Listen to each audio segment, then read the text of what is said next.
కేసులో విచారణ అనేది కొనసాగుతూనే ఉంటుందా లేకపోతే ఫాస్ట్ ట్రాక్ కోర్టులు అనేవి ఉంటాయి లేకపోతే సాధారణ కోర్టులలో వీటికి నో సాధారణ కోర్టు యాక్టివిటీస్ అయితే ఉండదండి. వీటికి స్పెషల్గా ట్రిబ్యునల్స్ ఏర్పాటు చేస్తారు. ఒక అథారిటీ ఉంటుంది. ఆ అథారిటీ వీళ్ళందరినీ కూర్చొని ఎవరెవరైతే ఇందులో పార్టిసిపేట్ చేస్తారు పించ్ టు పించ్ కొన్ని వేల పేజీలు 100 పేజీలు రాస్తారు. ఆ రిపోర్ట్స్ అన్ని సబ్మిట్ చేస్తారు. ఇందులో నిజంగా దోషులు ఎవరు ఉన్నారు, ఆ దోషులకు మాత్రం మనకున్నటువంటి కోర్టులో ఉన్న మన చట్టాలు మన సెక్షన్స్ ఏవైతే ఉన్నాయో ఖచ్చితంగా ఇంపోజ్ అయ్యే అవకాశం ఉంటుంది. పిటి గారు, అంటే ప్రభుత్వాలు ప్రకటించేటివి ఏవైతే ఉన్నాయో కాంపెన్సేషన్ ఇలాంటివి ఏవైనా కానీ వాస్తవ న్యాయం అనేది ఇస్తుందంటారా? సార్, ఇప్పుడు గిట్టి గారు వాస్తవ న్యాయం ఇస్తుందా ప్రభుత్వాలు అన్నది కేవలం కాంపెన్సేషన్ ఇవ్వడం వరకు ఇచ్చి చేతులు దురిపించుకునే అవకాశం ఉంటుంది. ఇంకా న్యాయం అన్నది ఒక మనిషి యొక్క ప్రాణం పోతే ప్రాణాన్ని తీసుకుని మరలా ప్రాణానికి ఇచ్చే అవకాశం అయితే ఎట్టి పరిస్థితిలో ఉండదు. కొంతవరకు కంటి తుడుపు చర్యగా ఇతరత్ర ఏదైనా ప్రభుత్వం యొక్క ప్రయోజనం అంటే ప్రభుత్వం నుంచి వచ్చినటువంటి ఏమైనా పథకాలు కానీ లేకపోతే అందులో ఉన్నటువంటి వారికి ఇచ్చే అవకాశం ఉంటుంది. కానీ ప్రత్యేకంగా ఒక మనిషిని తీసుకొచ్చి దాన్ని ఎవరిని కూడా ఫిల్ఫిల్ చేయాలి. ఎంత నష్టపరిహారం ఇచ్చినా ఎంత కాంపెన్సేషన్ పే చేసినా వాళ్ళని పూర్తిగా రిఫిల్ చేసే అంటే వాళ్ళని ఫిల్ఫిల్ చేసే అవకాశం అయితే ప్రభుత్వాలు చేయలేరు కదా. దీని అంటే ప్రభుత్వాలకు కూడా కొన్ని విధానాలు పెరగాల్సిన అవసరం ఉంది. మనం అనుకుంటాం మనం మామూలుగా ఎయిర్పోర్ట్కి వెళ్ళేటప్పుడు ఇంత సెక్యూరిటీ ఇంత సిబ్బంది అవసరం అనిపిస్తుంది. కానీ ఇప్పటికీ అనిపిస్తుంది ఆ సిబ్బంది కూడా ఇంకా తక్కువే. ముఖ్యంగా ఎయిర్ ఇండియా విషయానికి వచ్చినట్లయితే గడిచిన ఒక 2 దశాబ్దాల నుంచి ఎయిర్ ఇండియా సంస్థ ఏదైతే ఉందో గవర్నమెంట్ బాడీ అని చెప్తుండే ఎయిర్ ఇండియా విషయంలో మాత్రం నేను తీవ్రమైనటువంటి వ్యాఖ్యలు చేసే అవకాశం కూడా నేను చెప్తాను కూడా. ఒకటేంటంటే ఎయిర్ ఇండియాలో చాలా సందర్భాల్లో పైలట్ల యొక్క స్ట్రైకులు చేసిన సందర్భాలు కూడా మనం చూసాం. గడిచిన ఒక లాస్ట్ 5-6 ఇయర్స్లో ఈ యొక్క ఎయిర్ ఇండియా ఫ్లైట్ సంబంధించింది పైలట్స్ కూడా వాళ్ళు స్ట్రైక్ చేశారు. అంటే మాకు శాలరీస్ పెంచమని చెప్పి మాకు ఇవ్వాల్సినటువంటి ఏవైతే గ్రాట్యుటీ పెన్షన్స్ ఉన్నాయో ఇవన్నీ కూడా మాకు సరైన విధంగా ఇవ్వట్లే అని చెప్పి ఎయిర్ ఇండియా పైలట్స్ అందరూ కూడా మూకుమ్మడిగా ఒకసారి రాజీనామా చేశారు. మేము ఫ్లైట్ జర్నీ చేయాలంటే మా రిక్వైర్మెంట్స్ కంప్లీట్ చేస్తే కానీ మేము మళ్ళీ పైలట్స్గా మేము వెళ్ళమని చెప్పి చాలా మంది వెళ్ళారు ఎయిర్ ఇండియా మీద. అంటే మిగిలినటువంటి ఈరోజు ఏదైతే ప్రైవేట్ సంస్థలు ఉన్నాయో ప్రైవేట్ సంస్థలకు ధీటుగా ఎయిర్ ఇండియా డెవలప్ కావట్లేదు. ముఖ్యంగా ప్రభుత్వం యొక్క కబంధ హస్తాల్లో ఇరుక్కుపోయిన ఎయిర్ ఇండియాని ప్రైవేటైజేషన్ చేయాల్సిందేనని చెప్పి చాలా సందర్భాలు గడిచిన ఒక 10 ఇయర్స్ నుంచి చూసినట్లయితే చాలా యాజిటేషన్స్ నడుస్తూ ఉన్నాయి. బహుశా ఆ కోణం కూడా ఉండే అవకాశం ఉంటుంది. కొంతమంది ఎవరైనా అంటే ఈ వ్యాపార గుత్త సామ్రాజ్యపత్యం మూకుమ్మడిగా మేము ఆధిపత్యం తీసుకొని రావాలి.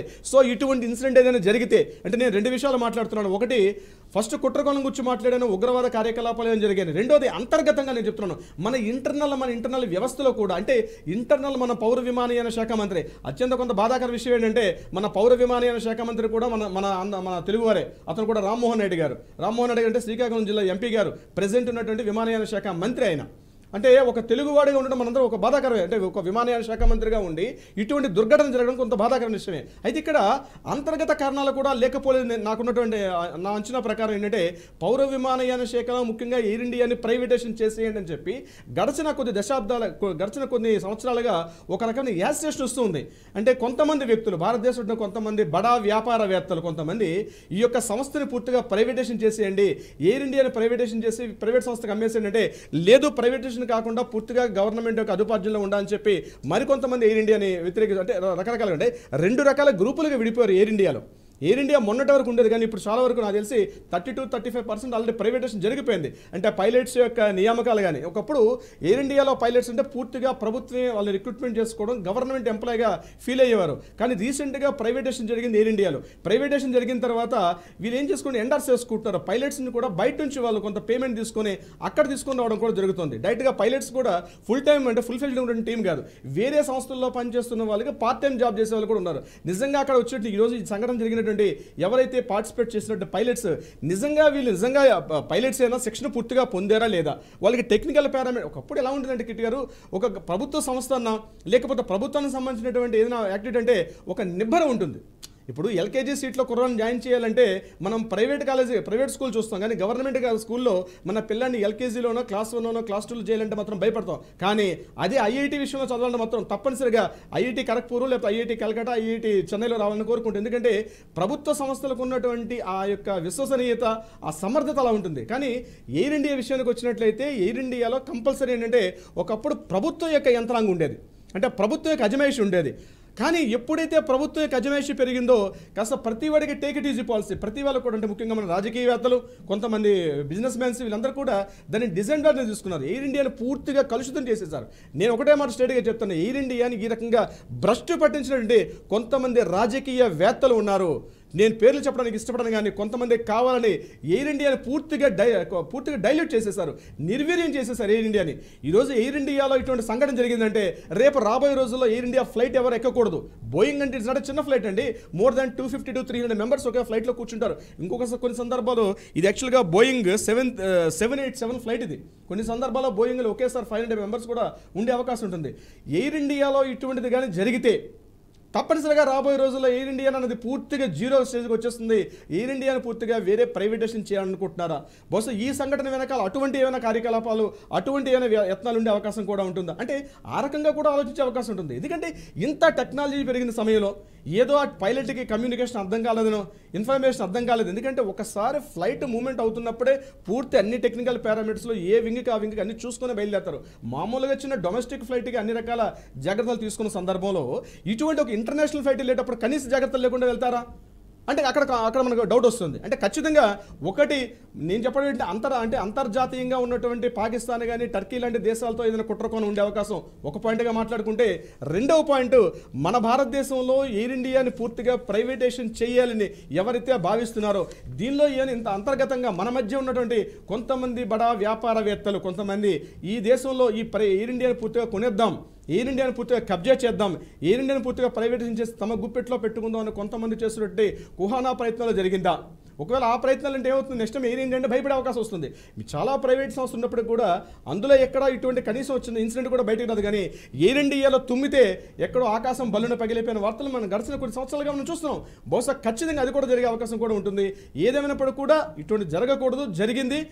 న్యాయస్థానాలు, మన కోర్టులు, మన ట్రిబ్యునల్స్, మనకున్నటువంటి పూర్తి యంత్రాంగంతో పనిచేస్తుంది. కానీ వారికి ఏదైతే ఈ ప్రయాణికుడు ఏదో ప్రాణాలు కోల్పోయారో వాళ్ళ బంధువులు, వాళ్ళకున్న స్నేహితులు, వాళ్ళకి తీరని లోటు. కొన్ని కుటుంబాలు తండ్రిని కోల్పోయిన కుటుంబాలు కొన్ని ఉంటాయి, తల్లిని కోల్పోయిన కుటుంబాలు కొన్ని ఉన్నాయి, అన్నదమ్ముని కోల్పోయిన కుటుంబాలు. వాళ్ళకు ఒక్కసారి కొన్ని ఫ్రాక్షన్ ఆఫ్ మినిట్స్లో వాళ్ళ ముందు ఒక శూన్యం ఆవహించేసింది కిట్టు గారు. అంటే ఇలా ఎయిర్ ఇండియా అనేది ప్రైవేటీకరణ కోసం ఏమైనా కుట్ర చేశారా అంటే కూడా ఆ కోణంలో కూడా మనం ఆలోచించవచ్చు. ఎందుకంటే కొంతమంది బడా వ్యాపార వ్యక్తులు కానీ కొంతమంది ఎవరైతే దాన్ని ప్రైవేటీకరణ చేయాలనుకుంటున్నారో అలాంటి వాళ్ళు కూడా ఉండొచ్చు. ఒకవేళ ఉంటే పరిస్థితులు ఎలా ఉంటాయి, న్యాయపరంగా ఎలా ఉంటాయి, వాళ్ళపైన చర్యలు ఎలా ఉంటాయి? మనది భారతదేశం అండి. మన దేశం సౌదీయో, అబుదాబియో, యుఏఈయో ఇతరత్ర ముస్లిం కంట్రీస్ కాదు. టిట్ ఫర్ టాట్ అన్నట్టు ఉండదు. చేతికి చెయ్యి, కాలుకి కాలు ఉన్నటువంటి న్యాయ సిద్ధాంతం మనది కాదు. ఎవరైనా ఒక నిర్దోషి మాత్రం జైల్లో గడపకూడదు. సో అందుకని మనకి ఇన్ని సంవత్సరాల పాటు మనకు కోర్టులో డిస్కషన్స్ జరుగుతూనే ఉంటాయి, ట్రయల్స్ అవుతుంటాయి, దాని మీద నుంచి మళ్ళీ కోర్టులో దాని గురించి ఆర్గ్యుమెంట్స్ రకరకాల సంవత్సరాల తరబడి పడుతుంది. ఈ సంఘటన ఈరోజు ఒక ప్యానిక్ సిచ్యువేషన్లోకి అందరం వెళ్ళిపోయాం. ఈరోజు ఈ ప్యానిక్ సిచ్యువేషన్లో మనం ఆలోచించాల్సింది ఏంటంటే ఆ బాధిత కుటుంబాలకి ఏ రకమైన ఓదార్పు ఇవ్వగలుగుతాం మనం. మన సోదరులు అక్కడ ఉన్నారు, మనకి రిలేషన్స్ వాళ్ళు అక్కడ ఉన్నారు, ఎవరో బడా వ్యాపారవేత్త ఉన్నారు, ఆయన పెద్ద వ్యాపార సామ్రాజ్యం నిర్మించుకుని ఉండొచ్చు. రాత్రి ఇప్పుడు ఈ యొక్క సంఘటనలో ఎంతమంది బిజినెస్ మెన్స్ కోల్పోయారో తెలియదు, ఎంతమంది ఉద్యోగులు కోల్పోయారో తెలియదు, రకరకాల వ్యక్తులు ఉన్నారు. ముందు వాళ్ళకి ఏ రకంగా మనం ఇవ్వగలం ఆలోచించాలి తప్పించి కోర్టుల పరంగా న్యాయం వస్తుందంటే it will take some time. Over night ఏది జరిగిపోదు, సంవత్సరాల తరబడి ఉంటుంది. ఈ వేడి బహుశా తగ్గే అవకాశం ఉంటుంది, కుట్రకోణం బయటపడే అవకాశం కూడా తప్పనిసరిగా ఉంటుంది. కానీ కుట్రకోణం మాత్రం తప్పనిసరిగా ఉండే అవకాశం మాత్రం లేకపోలేదు కిట్టు గారు. అంటే ఇలాంటి ఇన్సిడెంట్స్ జరిగిన తర్వాత ఎయిర్ ఇండియానే కాదు, ఎలాంటి ఎయిర్లైన్స్ అన్నా కూడా కొంచెం మౌనంగా పాటిస్తూ ఉంటాయి. అంటే ఏదో అయిపోయింది మనం సైలెంట్గా ఉండాలన్నట్టు ఉండుంటాయి. సో అలాంటి ఉన్న సందర్భాల్లో బాధితులు ఎవరైతే ఉన్నారో వాళ్ళ హక్కులు తెలుసుకోవాలి. అంటే ఎలాంటి హక్కులు ఉంటాయి సార్ బాధితులకి? బాధితులకు హక్కులు, ఒక ఫ్లైట్ జర్నీ చేస్తునేటప్పుడు మన యొక్క పూర్తి రక్షణ, మన భద్రత, దీనికి పూర్తిగా ఏ యంత్రాంగం అయితే ఏ ఫ్లైట్లో అయితే జర్నీ చేస్తున్నామో ఆ సంస్థ పూర్తిగా బాధ్యత వహించాల్సిందే. ఇది గుర్తుపెట్టుకోవాల్సిందే. దీనికి సంబంధించి మరికొన్ని కఠినమైనటువంటి నియమాలు రావాల్సిన అవసరం కూడా ఉంది. చాలా కఠినమైన నియమాలు రావాలి. ఏదో మీరు జరిగిపోతే మీకు ఇంత కాంపెన్సేషన్ ఇస్తున్నాం అన్నటువంటి అది కాకుండా ముఖ్యంగా అటువంటి జరగవదు, మా యొక్క ఫ్లైట్ జర్నీ చేస్తే మీకు ఇటువంటి సంఘటనలు జరగవని చెప్పి 100% ఒక 24 క్యారెట్స్ గోల్డ్ లాగా మా ఫ్లైట్లో జర్నీ చేస్తే మీకు ఇటువంటి ప్రమాదం జరగదు అనేది ఇంత టెక్నాలజీ డెవలప్ అయిన తర్వాత అటువంటి భరోసా రావాలని కోరుకుందాం మనం. అంటే సంవత్సరాలు జరిగిన తర్వాత అయ్యో ఇలా జరిగిందా అలా జరిగిందా అని చెప్పి దానికి శల్య పరీక్ష చేసే బదులు ఇటువంటిది మా యొక్క సంస్థలో చేస్తే ఇటువంటి జరగదు. కానీ ఒకటి బాగా అబ్జర్వ్ చేయండి కిట్టు గారు, మీకు ఎక్కడ ఇప్పటివరకు ఏ ప్రైవేట్ సంస్థల్లో కూడా ఇలాంటి డ్యామేజ్ జరిగినట్టుగా మనకి ఎక్కడ కనిపించదు. చాలా ఫ్లైట్ కంపెనీస్ ఉన్నాయి, ఏ ఫ్లైట్ కంపెనీస్లో కూడా ఒక ప్రైవేట్ సంస్థల్లో కూడా ఇటువంటి జరిగినటువంటి సంఘటనలు మనకి ఎక్కడ కనిపించదు. కేవలం ఎయిర్ ఇండియా ఎందుకు జరుగుతోంది? ఎయిర్ ఇండియాలో చిన్న చిన్న విషయాలు కూడా ఎందుకు వెలుగులోకి వస్తున్నాయి అంటే ఖచ్చితంగా ఎయిర్ ఇండియాని పూర్తిగా ప్రైవేటీకరణ చేయాలని చెప్పి కొంతమంది కుహానా బిజినెస్ మ్యాన్స్ మ్యాగ్నెట్స్ ఎవరైతే ఉన్నారో తమ కబంధ హస్తాలు గుప్పెట్లా పట్టుకుందామని చూస్తున్నారు. బహుశా వాళ్ళు చేసే కుట్రకోణం అయి ఉండొచ్చు. ఇది వెలుగులోకి వచ్చే అవకాశం చాలా తక్కువ.